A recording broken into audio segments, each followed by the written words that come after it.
मैं सामान्य डिबेट में इसलिए नहीं जाता क्योंकि आजकल चैनलों पर डिबेट का अस्त्र खत्म हो गया है।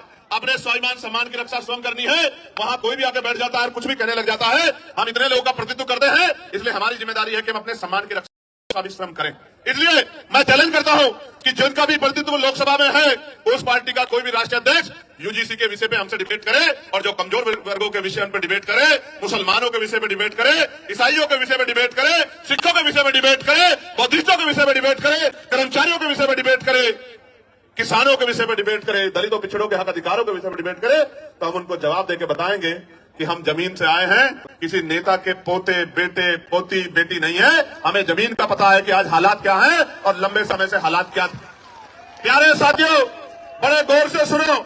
नारे तो आप लगा रहे हैं तो बहुत दिनों से, लेकिन खाली नारे से बात नहीं आगे बढ़ेगी। प्यारे साथियों, मैं जानता हूं शिक्षा के दरवाजे किसी और ने नहीं खोले। अगर राष्ट्रपिता ज्योतिबा फूले प्रयास नहीं करते तो आज हमारे तन पे ये कपड़े नहीं आते। अगर शिक्षा में सबसे बड़ा योगदान किसने दिया है तो राष्ट्रपिता ज्योतिबा फूले ने दिया, मां सावित्रीबाई फूले ने दिया, मां फातिमा शेख ने दिया। प्यारे साथियों, इस देश में जिस आरक्षण को रोज बुरा भला कहा जाता है, हालांकि किसी की हैसियत नहीं है बुरा भला कहने की, क्योंकि जब आप ये कहते हैं, जब आप एक उंगली किसी की तरफ उठाते तो 4 उंगली आपकी तरफ भी जाती है, 3 उंगली एक अंगूठे का रुख भी आपकी तरफ होता है, जो आपको बताता है कि एक बार अपने गिरबान में भी झांकिए। जो लोग 10% आर्थिक आधार पर आरक्षण लेते हैं, संविधान के विरोध में जो आया है, वो भी आरक्षण पर सवाल खड़ा कर सकते हैं। किस आधार पर, किस आधार पर?